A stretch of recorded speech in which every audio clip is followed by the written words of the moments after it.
एक बहुत बड़ा अलमिया है कि रोज़मर्रा हमें ऐसे वाक़ात देखने पड़ते हैं। ये बदकिस्मती है कि कल जो वाक़ा ज़िला बडगाम चट्टबुग में हुआ, दो भाइयों का एक ही कब्र में दफन होना, कितने एक दिलदोज़ वाक़ा है और इंसानियत के ख़िलाफ़ है। हमने बहरहाल ये हर वक्त हम देखते रहे हैं कि जब तक तशद्दुद किसी चीज़ का तो इलाज है ही नहीं, तशद्दुद से आज तक कोई मामला हल हुआ नहीं, क्योंकि सरकार के दावे हैं कि हालात बिल्कुल ठीक हो रहे हैं। तो अगर देखा जाए कि सरकार को चाहे कि वो तह में जाकर ये देखें, कहने के बगैर कि हालात कैसे सुधर जाएंगे, कौन सा रास्ता इख्तियार करना पड़ेगा, कौन सा तरीका इख्तियार, मारदार किसी चीज़ का नहीं है। हम ये गिने कि कितने लोग मारे गए, हम ये गिने कि कितने मिलिटेंट मारे गए, हम ये गिने कि कितने लोगों को गोलियों का शिकार होना पड़ा। ये इससे कोई मामला हल होने वाला नहीं है। हल तो ये जमहूरी मुल्क में हम रह रहे हैं, बहुत वसी जमहूरी मुल्क है। सरकार के जो दावे हैं उनको उस पर उतरने की कोशिश करनी चाहिए, साबित करके देना चाहिए। कब तक जम्मू कश्मीर के लोग इस दलदले में, इस मुसीबत में फंसते रहेंगे? हमारा सारा कुछ तबाह हो गया, हमारा तालीमी निज़ाम, हमारा ट्रेड, हमारा टूरिज़म अब शुरू होने वाला था, थोड़ा बहुत अब लोग कुछ काम करने लगे थे। तो जब ऐसे वाक़ात हो जाएंगे तो मुझे लगता है सब चीज़ों पर इसका असर पड़ेगा।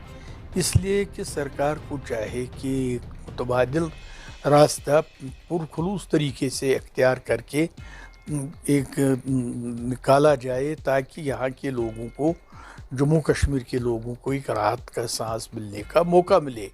हमें 35 साल ऐसा देखते हो गए और अब दोबारा अब अगर पिछले दिनों का मुहस्सबा करेंगे कि मैं समझता हूँ कि बहुत सी इनोसेंट किलिंग्स हुई हैं जिसका हम अननोन गनमैन का नाम देते हैं।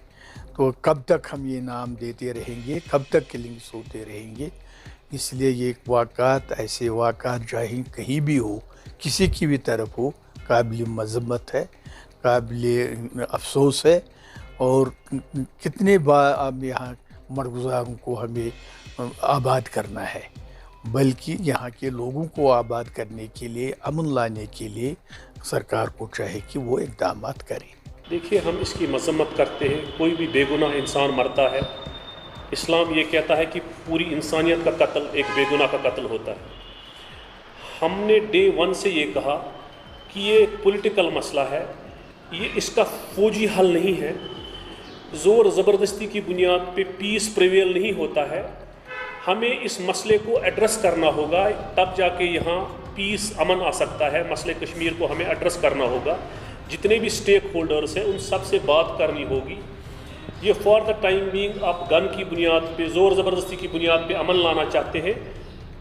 हमने माजी में भी देखा है कि अमन अंडरस्टैंडिंग की बुनियाद पे आता है, बराबरी की बुनियाद पे आता है, इंसानियत की बुनियाद पे आता है, ज़ोर ज़बरदस्ती की बुनियाद पे अमन नहीं आता है। हमारा डे वन से ये मानना है कि ये पॉलिटिकल मसला है, जितने भी स्टेक होल्डर्स हैं उन सब से बात होनी चाहिए, इस मसले पे जो पेशरफ्त होनी चाहिए, तब जाके इस खित्ते में अमन आ सकता है, ये मुल्क तरक्की कर सकता है।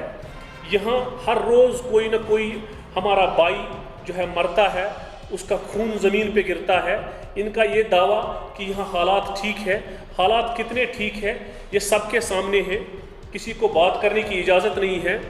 यहाँ हर दिन ईडी और एनआईए के छापे होते हैं, हमारे कितने बच्चे जेलों में बंद है, और हमें हर दिन कितने कत्ल यहाँ होते हैं, कभी कस्टोडियन किलिंग, कभी जो है अनआइडेंटिफाइड गनमैन्स, कभी पुलिस, कभी सिक्योरिटी फोर्सेस, कभी सिविलियन, कभी मिलिटेंट। कब तक, आखिर कब तक ये चलेगा? हम मर रहे हैं, जम्मू कश्मीर के लोग सफरर्स हैं। हम रिक्वेस्ट करते हैं, हम सजेशन करते हैं कि इस पे जो है वो सबसे बड़ा लीडर होगा जो इस खित्ते में अमन लाएगा, जो इस खित्ते में जो है आर्म्ड जो रेस है, जो यहाँ डिफेंस की रेस है, इसको रोकेगा, ताकि यहाँ जो है तरक्की हो, यहाँ जो है पीस प्रिवेल हो। یہ تب تک ممکن نہیں ہے جب تک مسئلہ کشمیر حل نہیں ہوگا، اور یہ خون خرابہ تب تک نہیں رک سکتا ہے۔ ان کے یہ دعوے، انہوں نے یہاں جمہوریت کا جنازہ نکالا ہے، انہوں نے یہاں انسٹیٹیوشنز کو تباہ کیا ہے، انہوں نے یہاں جو پولیٹیکل ورکرز ہیں ان کو دبایا ہے، یہ سارا کچھ زور زبردستی کرنا چاہتے ہیں۔ میرا یہ ماننا ہے کہ یہ زیادہ دیر تک نہیں چلے گا۔ آپ کو لگتا ہے کہ بات چیت ایک واحد ذریعہ ہے جس سے یہ خون خرابہ رک سکتا ہے۔